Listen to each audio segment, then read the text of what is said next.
छत्रपति शाहू महाराज ने, और उनसे प्रेरणा बाबा साहब अम्बेडकर ने लिया। और इन सभी लोगों का आंदोलन 26 जनवरी 1950 तक ये संविधान लागू करने में कामयाब हुआ। और संविधान ने हर 21 साल के व्यक्ति को वोट का अधिकार दिया। इंग्लैंड में आप लोग सुनकर हैरान हो जाओगे, इंग्लैंड बहुत पढ़े लिखे लोगों का देश माना जाता है। अंग्रेजों का देश बहुत पढ़े लिखे लोगों का देश माना जाता है। वहां अंग्रेजों में सबसे पहले वोट का अधिकार जिनके पास प्रॉपर्टी होती थी और जो पढ़े लिखे होते थे, उन लोगों को वोट का अधिकार।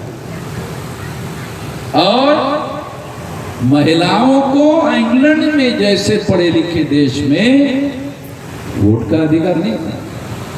वहां की महिलाओं ने आंदोलन चलाया और आंदोलन चलाकर वोट का अधिकार हासिल किया महिलाओं ने इंग्लैंड में। क्या भारत के महिलाओं ने वोट का अधिकार हासिल करने के लिए कोई आंदोलन चलाया? तो रिकॉर्ड में ऐसा एविडेंस नहीं है। मगर आंदोलन चलाए बगैर बाबा साहब अम्बेडकर ने स्त्री और पुरुष उनको वोट का अधिकार मिलने के लिए अंग्रेजों के सामने उन्होंने कहा कि आप संपत्ति को आधार बनाना चाहते हो वोट का अधिकार देने के लिए। हमारे लोगों के पास तो संपत्ति का अधिकार नहीं। आप पढ़े लिखे होने को आधार बनाना चाहते हो, हमारे लोगों को पढ़ने लिखने का अधिकार नहीं। तो इसका मतलब फिर हम लोगों को तो वोट का अधिकार मिलेगा ही नहीं। नहीं, इस बात को मैं मानने के लिए तैयार नहीं हूं। बाबा साहब अम्बेडकर ने अंग्रेजों के राजा के सामने कहा, नहीं, ये बात मानने के लिए बिल्कुल मैं तैयार। और उनकी लैंग्वेज अंग्रेजी में। तो बाबा साहब अम्बेडकर डॉक्टरेट थे, फिर वकालत में बैरिस्टर थे। तो बैरिस्टर बहुत बड़ा वकील माना जाता है। और जब फर्राटेदार अंग्रेजी में अंग्रेजों को बाबा साहब अम्बेडकर ने कहा, तो कुछ अंग्रेजों ने लिखकर रखा, साला ऐसा अंग्रेजी तो हमको भी बोलना नहीं आता। हमारा मातृभाषा अंग्रेजी है, अम्बेडकर जैसा अंग्रेजी बोलते हैं ऐसा तो हमको भी बोलना नहीं आता। तो आप लोगों की लड़ाई वहां बाबा साहब अम्बेडकर 1930-1932 के राउंड टेबल कॉन्फ्रेंस में वो लड़ते रहे और कहा, नहीं, संपत्ति के आधार पर नहीं, पढ़ाई लिखाई के आधार पर नहीं। तो अंग्रेज लोग चकित रहते, अरे ये क्या बात कर रहा है, तो क्या आधार है? तो कोई आधार है ही नहीं। बाबा साहब अम्बेडकर ने कहा, है आधार है। क्या आधार है? ताकि आधार है हर 21 साल के आदमी को वोट का अधिकार होना चाहिए। उसे उन्होंने एडल्ट फ्रेंचाइज कहा, प्रौढ़ मताधिकार। 21 साल का व्यक्ति, आप हमारे देश में शादी होती है 21 साल के नौजवान की, और वो शादी होने के बाद, जब वो शादी होने के बाद बच्चे पैदा करने लायक उसको माना जाता है। वोट देने लायक नहीं माना जा सकता। जो बच्चा पैदा करने लायक होता है, क्या उसे वोट देने लायक नहीं माना जा सकता? उम्र के आधार पर वोट का अधिकार होना चाहिए। हैरान हो गए ये तो यहां भी लागू नहीं है।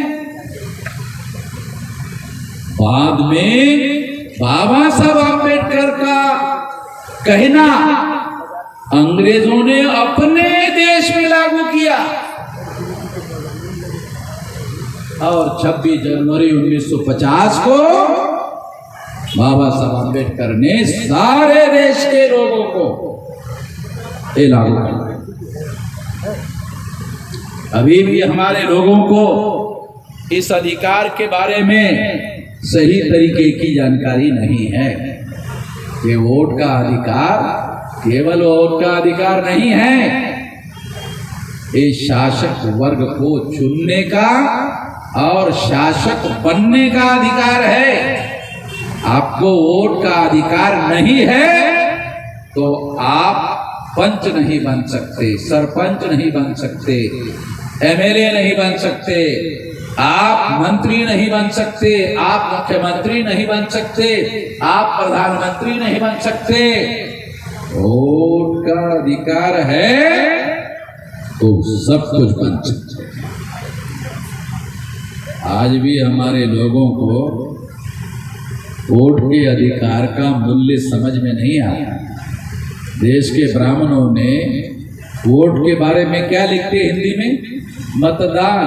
तो हमारे लोग कहते हैं दान करने वाली बात, मतदान, अरे दान करने वाली बात। उसका वैल्यू जो है अरे दान करने वाली बात। हमारे लोगों को ये बात अभी भी समझ में नहीं आई है। अरे ये शासक चुनने का और शासक बनने का अधिकार है।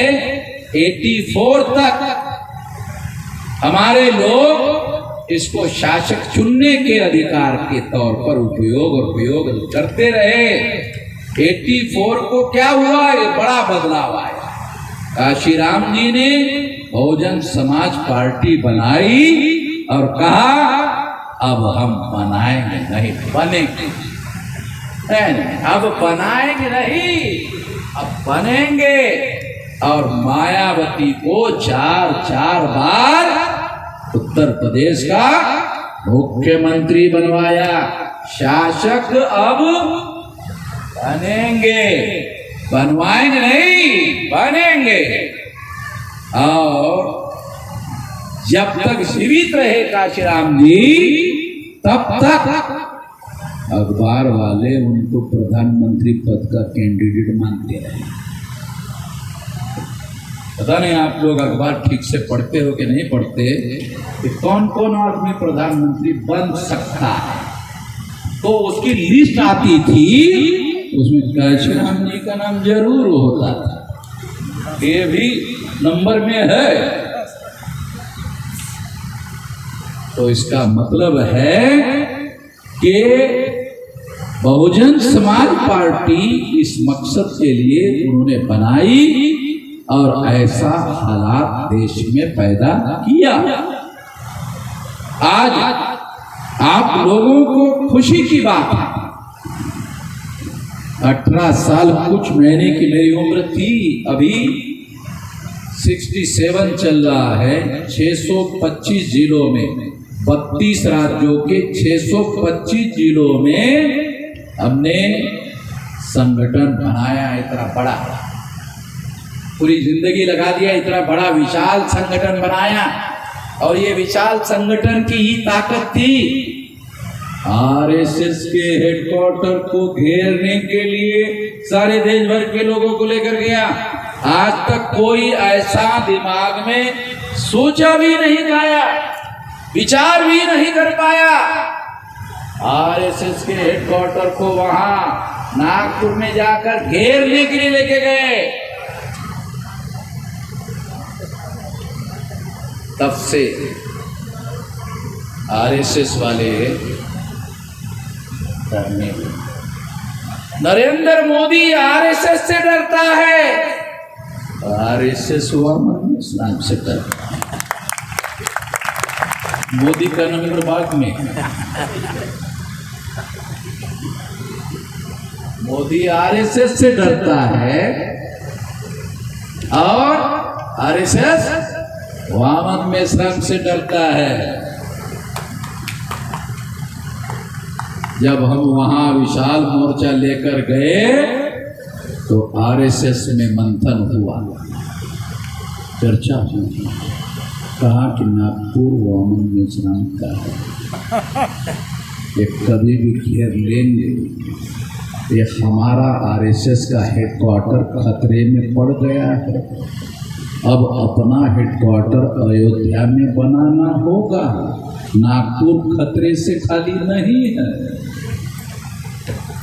तो अब वो अयोध्या ट्रांसफर होने वाले, तो मैंने अयोध्या में मैसेज दिया कि वो लोग आने वाले हैं, तैयारी कर लो। सारा भारत ही हमारा है, अयोध्या नहीं, नागपुर नहीं, सारा भारत ही हमारा है। भारत मुक्ति मोर्चा का नारा है, भारत देश हमारा है। इसलिए इसकी हम लोग तैयारी कर रहे हैं। चुनाव आयोग ने आचार संहिता की पाबंदी नहीं लगाई होती और भी बहुत कुछ आप लोगों को बताता।